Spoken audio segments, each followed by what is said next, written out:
से कह सकते हैं, ये मुसलमान तो उनकी जागीर नहीं है। सारा परिवेश मैंने देखा है यहाँ पे। इस वजह से मैं ये बता सकता हूँ कि ममता बनर्जी के कुछ ऐसे लीडरान हैं, बहुत सारे ऐसे लीडर हैं जो करप्शन में हैं। ये सज्जन जिन्हें आप अभी सुन रहे थे, इनका नाम है वाजुल हक खान। ये दरअसल कलकत्ता में टैक्सी चलाते हैं। मेरी इनसे मुलाकात जो है 26 मार्च को हुई थी कलकत्ता में, और बातचीत के बाद मुझे लग गया था कि इस बंदे के पास, इस आदमी के पास बहुत सारी ऐसी जानकारियां हैं जो दर्शकों को बताई जा सकती हैं। पश्चिम बंगाल में चुनाव पूरा हो गया है, उसके नतीजे आ गए हैं। ममता बनर्जी हार चुकी हैं बुरी तरह से भवानीपुर सीट से। तो अब ऐसे में इनकी बात जो है दोबारा सुनना जो है बड़ा वो दिलचस्प होगा। सुनिए पूरा इंटरव्यू। आपका नाम? जी, मेरा नाम वाजुल हक खान। कहाँ रहते हैं? मैं कोलकाता में ही रहता हूँ। कहाँ कोलकाता में? कोलकाता में हमारा अलीमुद्दीन स्ट्रीट एरिया है। Okay okay. तो आप जो यहाँ का अभी चुनाव होने वाला है जी, तो क्या लग रहा है कि यहाँ किसका मतलब संभावना है? असल में क्या है कि देखिए, कंपटीशन में मेन दो पार्टी हैं, बीजेपी और तृणमूल, जिसको टीएमसी कहते हैं। जी जी। लेकिन ये फाइट बहुत ही भारी इस बार है दोनों पक्ष के लिए। और ज़्यादातर संभावना लोगों का कहना है, क्योंकि आबादी के हिसाब से, कि बीजेपी की सरकार बनेगी। लेकिन कुछ मुस्लिम क्या कि 80% मुस्लिमों का ये मानना है कि ममता बनर्जी ही आएंगी। लेकिन यहाँ पर यह भी देखना है कि ममता बनर्जी ने किनके साथ अच्छा काम किया, किनके साथ गलत काम किया, क्योंकि पार्टी एक मतभेद होता है। दोनों तरफ जब तक राय नहीं बने कोई सरकार नहीं बना सकता है। लेकिन ये अंदाज़ा लगता है, क्योंकि मैं एक तो टैक्सी ड्राइवर हूँ जो कैब चलाता हूँ, और मैं इस सरजमीन से पैदा हुआ हूँ, यही पला बड़ा, सारा परिवेश मैंने देखा है यहाँ पे। इस वजह से मैं ये बता सकता हूँ कि ममता बनर्जी के कुछ ऐसे लीडरान हैं, बहुत सारे ऐसे लीडर हैं जो करप्शन में हैं, जिनको लोग पसंद नहीं करते। उन्हीं की वजह से लोग आज बीजेपी के तरफ फेस कर रहे हैं। अच्छा। अगर ये चीज़ ठीक रहता, जिस तरह से मुसलमानों ने सर पे बैठाया ममता बनर्जी को और उनके लोगों को, अगर वैसा रहता तो कोई बात नहीं, क्योंकि पब्लिक को सहूलत चाहिए, शिक्षा चाहिए, स्वास्थ्य चाहिए, सड़क चाहिए, सफाई चाहिए, पानी चाहिए, खाना चाहिए। ये चीज़ मिल जाने पर पब्लिक को और कुछ नहीं चाहिए। लेकिन यहाँ पर जब इसी चीज़ पे मारामारी होने लगे, काला बाजारी होने लगे, तो लोग दूसरी तरफ देखना शुरू कर देते हैं। लेकिन इस बार जो है वैसे एक बात बड़ा ताज्जुब वाली है कि आप मुस्लिम समुदाय से हैं, फिर भी कह रहे हैं कि ममता बनर्जी इस बार आने का चांस कम है। हाँ। तो ऐसा तो बड़ा ताज्जुब वाली बात नहीं, ये हकीकत है, ग्राउंड रिपोर्ट। वजह क्या है कि ममता बनर्जी की तरफ से काफ़ी लोगों को तकलीफ़ हुआ है, और जो एक क्रेज़ था उनका वो घट रहा है, पॉपुलैरिटी में कमी आ रही है। तो जाहिर सी बात है लोग बीजेपी की तरफ। अभी कल ही के बाद देखिए ना, कांग्रेस के लीडर संतोष पाठक वो ये बीजेपी ज्वाइन किया। चौरंगी से नहीं, एक्चुअली वो रहते थे यहाँ पे आपका डलहौसी एरिया के हैं, लेकिन 45 वार्ड के वो काउंसिलर थे। 3 या 4 वर्ष से वो काउंसिलर हैं। लोगों को उम्मीद नहीं था, उनके जैसे लोग जा रहे हैं बीजेपी में, तो बाकी आम लोगों का क्या कहना है? नहीं, लेकिन ज़्यादातर जो खासकर मुस्लिम कौन के, और वैसे तो बोलते ही हैं लोग जो टीएमसी के हैं, लेकिन ज़्यादातर अखबारों में भी छपता है कि भाई मुसलमान ममता बनर्जी के एकदम पीछे है, साथ खड़ा है, और जो है साथ खड़ा था। लेकिन अब लोग दूसरे विकल्प तलाश कर रहे हैं। जैसे अभी बंगाल में एक नई पार्टी हुमायूं कबीर की बनी, ओवैसी साहब की एंट्री हो गई, प्लस नौशाद सिद्दीकी पहले से हैं। तो ये 3 एम फैक्टर अगर एक इंडियन सेकुलर फ्रंट, जी, जिसको आईएसएफ कहते हैं, नौशाद सिद्दीकी उनके चेयरमैन हैं। तो ये 3 एम अगर एक जगह हो जाए, टीएमसी एक जगह, बीजेपी एक जगह, तो यहीं पर 3 जगह वोट बटेगी। तो ये फैक्टर जो है मुसलमानों को अब नज़र आने लगा कि हम लोग जो आंख बंद करके ममता बनर्जी के साथ खड़े थे, ममता बनर्जी के तरफ से कहीं ना कहीं धोखा महसूस किया, तब जाके वो लोग एम फैक्टर के तरफ, माने ओवैसी साहब, हुमायूं कबीर और नौशाद की तरफ देखना शुरू किए और उनके तरफ जाना शुरू किया। लेकिन वो तो लोग कह रहे हैं कि वो एक आध सीट, मतलब उसी इलाके में नहीं, मुर्शिदाबाद, बेलडंगा और उधर एक आध सीट निकालेगा, बाकी मुसलमान मजबूती से जो है ममता जी के साथ खड़ा। ममता बनर्जी कैसे ये बात, या उनके लोग कैसे कह सकते हैं? ये मुसलमान तो उनकी जागीर नहीं है। नहीं, लेकिन लगता तो ऐसे ही है ना भाई, लगने सब से सर बहुत ममता कुछ दीदी ही बोलते हैं सब। हाँ सर, लगने को बहुत कुछ लगता है। अभी खिला हुआ धूप में आप एक बैग बादल देख सकते हैं, जिसको कहा जा रहा है आर्टिफिशियल बादल। तो आप ये तो नहीं कह दें कि रात हो गया है। तो जो दिखने में होता है वो हकीकत नहीं होता है, हकीकत को परखना पड़ता है सर। तो ये हुमायूं कबीर और ओवैसी से फर्क पड़ेगा कुछ हाँ ममता सर, का? क्योंकि ओवैसी से जब बिहार में फ़र्क पड़ा। नहीं तो बिहार में भी कितना, 5 सीट 5 ना? बहुत है। अभी नहीं, यहाँ- राज्यसभा एमपी बनाने के लिए जो कल तक ओवैसी साहब के लोग जाकर खुशामद गले लग रहे थे, पाँव पड़ रहे थे बोल के, आज ओवैसी के पास पाँव पड़ने आ गए तेजस्वी और लालू के औलाद लोग। नहीं, जैसे ओवैसी बोल रहे हैं ना कि ये लोग मुसलमानों का भला नहीं करता, ममता बनर्जी चाहे कोई हो, हाँ। और इनको अपना गुलाम समझता है, हाँ। तो हमें अब अपना सीएम चाहिए। जी। तो क्या मुसलमान ममता बनर्जी को छोड़ के ओवैसी और हुमायूं कबीर की बात सुनेंगे? हाँ, जा सकते हैं, जा सकते हैं। वजह वजह क्या है कि मिसयूज़ किया जा रहा है मुसलमानों के साथ। वक्फ प्रॉपर्टी को जिस तरह मिसयूज़ किया जा रहा है, कई जगह मस्जिदों को ताला लगाकर, इसी बंगाल में ताला लगा उसके सामने बैरिकेडिंग कर दिया जा रहा है। टीएमसी के लोग ही वहाँ पर पहरा दे रहे हैं, नमाज के लिए जाने नहीं दे रहे लोगों को। ये राजरहाट न्यू टाउन में, ज़्यादा दूर नहीं, न्यू टाउन में राजरहाट में ही ये चीज़ हुआ है। लेकिन वक्फ तो जनरली सेंट्रल का अभी आया है नहीं, ना, वो वक्फ का जो आइन है ना वो तो देखना है, लेकिन वक्फ पे स्टेट आप का भी है, लेकिन हाँ। मोटे तौर पे तो सेंट्रल का है जी। वो। अच्छा, तो और क्या वजह है कि मुसलमान जो है इस बार ओवैसी की तरफ जा सकते हैं? मुसलमानों के वक्फ साथ अलावा? भेदभाव भेदभाव का ममता बनर्जी तो दिन रात हाँ, नहीं, कहती रहती हैं कि ये नहीं। आपको एक और बात बता दे रहा हूँ।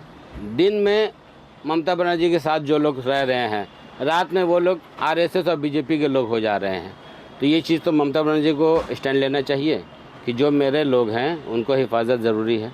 तो ये इस वजह से माइंड कन्वर्ट हो रहा है कि भाई हमको जब मार ही खाना है तो हम यहाँ रह के क्यों मार खाएं, वहीं जाके बीजेपी के साथ मार नहीं खाएं। समझे नहीं, बीमार कहाँ खा रहे हैं हाँ, टीएमसी में? ये चीज़ आपका कहना ठीक है कि समझे नहीं। जब यहाँ पर होता है हिंदू मुस्लिम, यहाँ कभी नहीं हुआ है। हाँ, नहीं हुआ, बड़ा अच्छा हाँ, है, कभी नहीं हुआ और आज भी नहीं अच्छा होता है, हाँ, अच्छा है। लेकिन अब ये चीज़ किया जा रहा है। ट्रेन में, चलती ट्रेन में, लोकल ट्रेन में, बरईपुर में, मल्लिकपुर में मुस्लिम दाढ़ी टोपी वाले को देख कर मारपीट किया जा रहा है। वहाँ पे गवर्नमेंट को एक्शन लेना ज़रूरी है। तो टीएमसी वाला नहीं करता? नहीं ले रहे तब तो। अच्छा।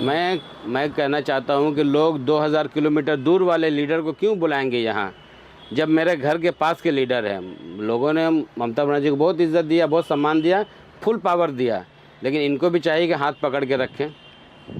तो वो नहीं पकड़ रही नहीं हैं। पकड़ पा खाली रही हैं। आपके हिसाब से खाली दिखावे के लिए? हाँ, दिखावा कुछ तो न कुछ तो है। मुसलमानों को ये बात समझ में आ गई है? हाँ, कुछ लोग समझ रहे हैं। तो वो कुछ लोग इतना नहीं होंगे ना कि रिजल्ट पे फर्क पड़ हाँ जाए? सर, स्टार्टिंग 1 से होता है। नंबरिंग अगर आप शुरू कीजिए तो 1 से होता है, 100 से नहीं होता है। तो ऐसे तो 50 साल लग जाएगा। नहीं, 50 साल, क्योंकि ये 3 जगह बटा हुआ है। अगर एक ही बार आप 3 का गणित शुरू कर देंगे तो 3 दहें 30 सीट हो जाएगा।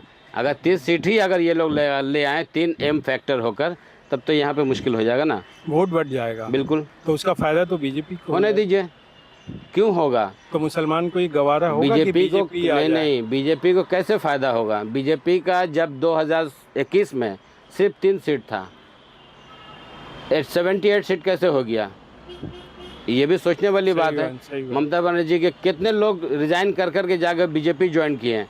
तो ममता बनर्जी हमारे आदरणीय दीदी हैं, हमारी मोहतरमा सीएम है यहाँ की। मैं इज्जत करता हूँ क्योंकि भाई हम लोग इसी सरजमीन के हैं। मैं भी बेंगली हूँ। আমি এখানেই জন্মেছি, আমি এখান থেকেই পরিবেশ পেয়েছি, এখানেই পলে বড় হয়েছি। কিন্তু আমার মমতা দিদি अगेंस्टे যদি কেউ ভুলভাল কথা বলে আমরা কোনোদিন সহ্য করতে পারবো না। কিন্তু ভুলকে ভুল बोलते হবে और ठीक के ठीक बोलते হবে। इसीलिए मैं कहता हूँ कि जब यहाँ पे किसी के साथ जुल्म होता है तभी आज आपके घर के बच्चे ही 2 बच्चे को 2 नज़र से आप देखेंगे तो वो भी पड़ोसी के पास जाकर बैठना शुरू कर देंगे। तो इस चीज़ को ठीक करना ज़रूरी है। अभी भी वक्त है। ममता बनर्जी अगर अपने आप को सुधार लेती हैं, ठीक कर लेती हैं, तो उनके साथ लोग उनके साथ रहेंगे। उनके लीडर क्यों छोड़कर जा रहे हैं। आम पब्लिक दूर की बात है, उनके लीडर क्यों छोड़कर जा रहे हैं। तो ओवैसी को इतना ले आएंगे दोनों मिलके हुमायूं कबीर की? हो सकता है, क्योंकि अभी तो हुमायूं कबीर 182 सीट में लड़ रहा है। 182 में है। ओवैसी अगर 20 सीट भी लड़ेगा तो 5 सीट अगर जीत लेता है।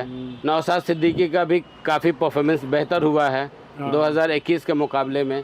वो अगर 10 सीट ले आता है, 5 ही सीट ले आता है, और जहाँ 182 लड़ रहा वहाँ अगर 20 सीट ले आए हुमायूं कबीर तो 40-50 सीट तो ऐसे नुकसान होगा। तो फिर वही आखिरी सवाल कि जब वोट बटेगा तो उससे तो बीजेपी को फायदा होगा। बीजेपी फुल बहुमत में नहीं आएगा। ममता बनर्जी को उस वक्त हिस्सा देना होगा मुसलमानों को कि आप भी मिनिस्टर बनिए, एमएलए बनिए, एमपी बनिए, मगर आज आप ये कह सकते हैं कि आज भी तो मुसलमान मिनिस्ट्री में हैं, एमएलए हैं, एमपी हैं, लेकिन वो रहमो करम पर, मेहरबानी पर, जब यहाँ पे मुसलमानों का बात आता है ट्रिपल तलाक के लिए, जब पार्लियामेंट में वोटिंग का टाइम आता है तो इनके लोग गायब हो जाते हैं, निकल जाते हैं।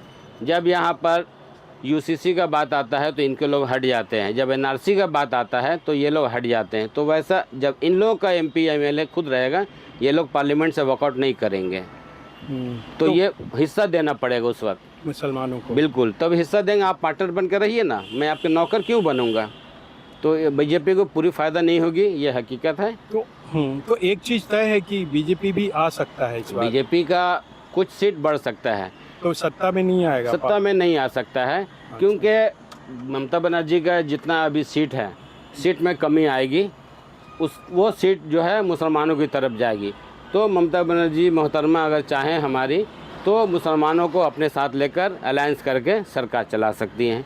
बीजेपी का कोई गुंजाइश नहीं है बंगाल में। अभी लोग यहाँ पे उनको वो मर्तबा या वो दर्जा नहीं दिए हैं जो यहाँ सरकार बना ले बीजेपी, क्योंकि बीजेपी का लेकिन इस बार जो हिंदू जागरण वो कह रहे हैं ना कि हिंदू जागेगा इस बार। सर एक्चुअली ये हिंदू तो पूरे हिंदुस्तान में जाग चुका है, ये नज़र आ रहा है। तो हमारे योगी बाबा जो हैं नया कानून शुरू कर दिए हैं। यहाँ का है तो यहीं का बात करते हैं। हाँ। लेकिन आप अभी थोड़ी देर पहले कह रहे थे ना कि बीजेपी भी आ सकती है, क्योंकि इसमें होता क्या है ना कि जब बहुत सारे टीएमसी के लीडर हैं, अगर वोट कंप्लीट हो गया, ममता बनर्जी की सीट आई, अगर देखता है बीजेपी वाला कि हमको 20 एमएलए चाहिए, तो पैसे देंगे तो ये लोग आराम से चले जाएंगे। टीएमसी वाले बिकने को तैयार हैं ये लोग। जब इलेक्शन से पहले बिक जा रहे हैं तो इलेक्शन के बाद तो और मोटा रकम मिलेगा ना।